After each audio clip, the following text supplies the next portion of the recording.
Grocery prices are rising, fuel feels heavier on the pocket, and every month it seems like the same amount of money buys a little less.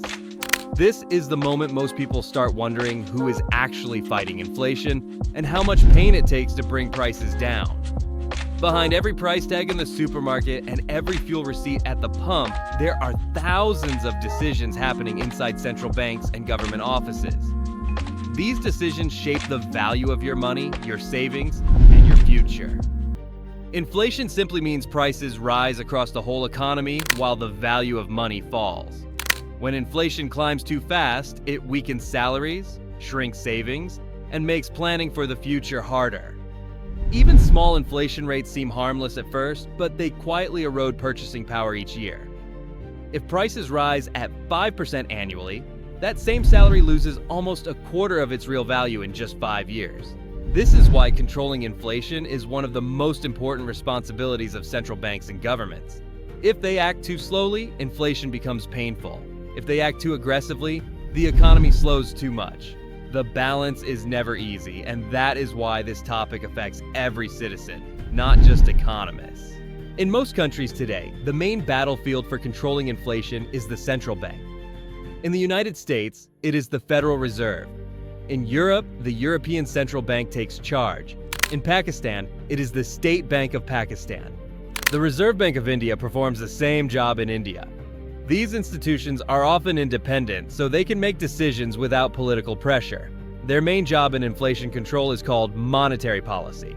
This means adjusting interest rates and managing the flow of money through the financial system. Governments, on the other hand, use fiscal policy, which involves taxation and government spending. When both monetary and fiscal policies move in the same direction, inflation control becomes easier. When they move in opposite directions, prices take longer to stabilize. The first and most widely used tool to fight inflation is raising interest rates. Interest rates act like the volume button for the economy. When inflation rises, central banks turn this button up. Higher rates make borrowing more expensive for home buyers, car buyers, businesses, and even governments. When loans cost more, people borrow less and spend less. Businesses delay expansions and focus on survival rather than rapid growth. This reduced demand helps cool down inflation. The world saw this in 2022, 2023, and 2024 when inflation hit multi-decade highs after the pandemic. The Federal Reserve raised interest rates at the fastest pace in over 40 years. The European Central Bank also made aggressive hikes. Pakistan and India raised policy rates to record or near record levels. For ordinary people, this resulted in more expensive mortgages, higher credit card interest, and slower business activity. But these painful steps eventually pushed inflation down across most regions. Another major tool central banks use is open market operations. These involve buying or selling government securities to control the amount of money flowing through banks.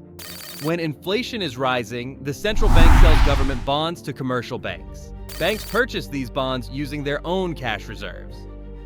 As money leaves the banking system and moves to the central bank, there is less cash available for loans. With fewer loans, spending decreases and inflation slows.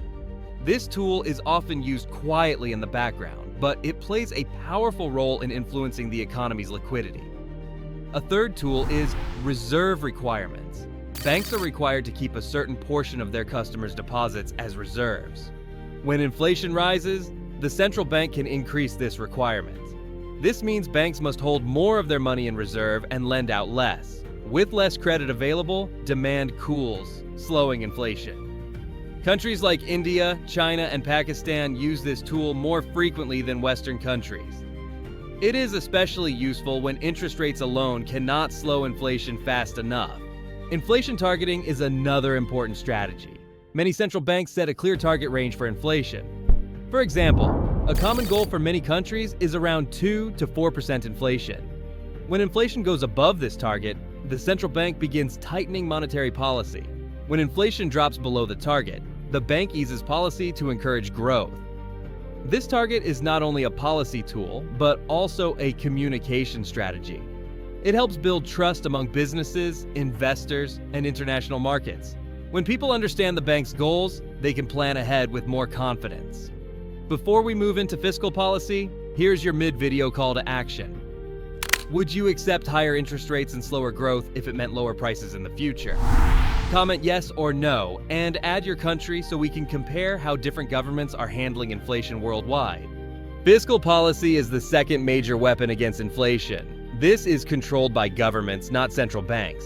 It includes decisions about taxes, government spending, subsidies, and public programs. When inflation is rising too fast, governments can respond by reducing spending. If the government buys fewer goods and services, overall demand in the economy falls. Lower demand helps take pressure off prices. However, cutting government spending is politically difficult because it affects jobs, public services, and welfare programs. Another fiscal tool is raising taxes. When taxes increase, people have less disposable income to spend. Lower spending reduces demand and helps stabilize prices. Many countries use temporary tax increases during high inflation years. For example, some governments raise sales tax or fuel tax to cool down demand.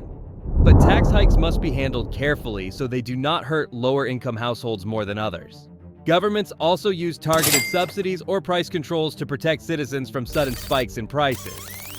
These measures are common in developing countries where inflation hits essentials like fuel, electricity, and food. A subsidy may temporarily lower the price of petrol or electricity. A price control may freeze the price of wheat or sugar. These policies offer short-term relief, but if used for too long, they create economic distortions. Governments end up paying huge amounts to maintain subsidies, and the real cost of goods becomes hidden. Eventually, these suppressed prices rise suddenly, creating an even bigger inflation shock. Fiscal policy can either support or undermine the central bank. For example, if the central bank raises interest rates to slow inflation, but the government increases spending at the same time, the effort gets weakened. This happened in several countries where stimulus packages continued even when inflation was rising. On the other hand, when governments tighten budgets during inflation, central bank efforts become more effective and inflation falls faster. Beyond monetary and fiscal policy, governments also use other measures to control inflation. One long-term approach is supply-side policy. Inflation often rises because demand grows faster than supply.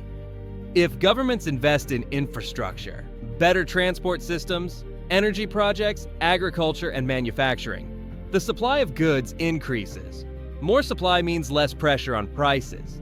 These policies take years to show results, but they are essential for long-term price stability.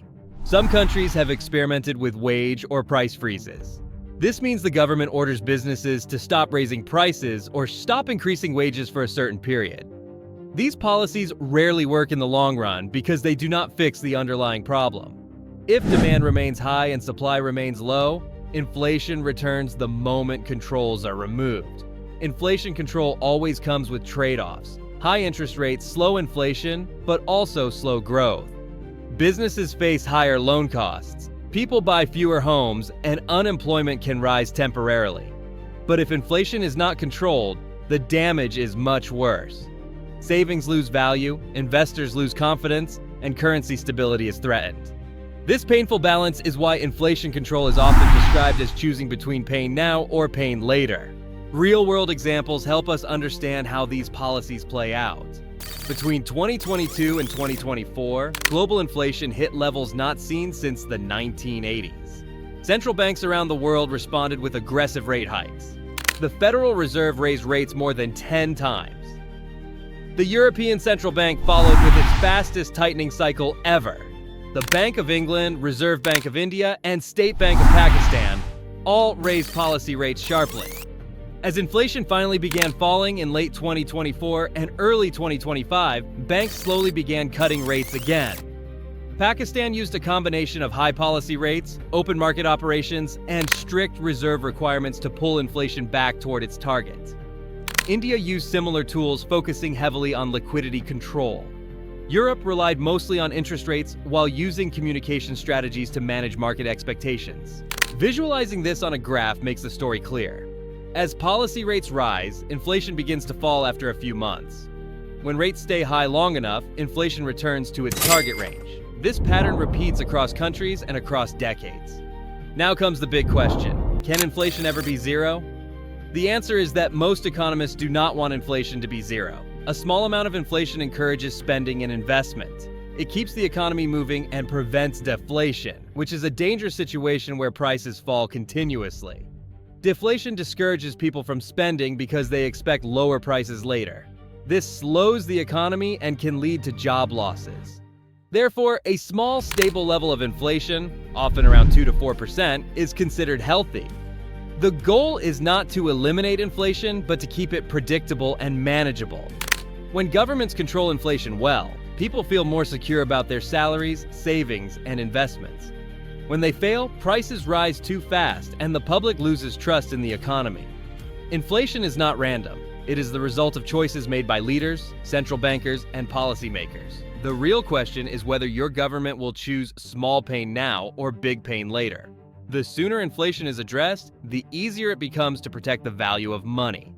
Thank you for watching. If you found this explanation helpful, make sure to like the video, comment your thoughts, and subscribe for more explainers about money, interest rates, and economic decisions that shape your life.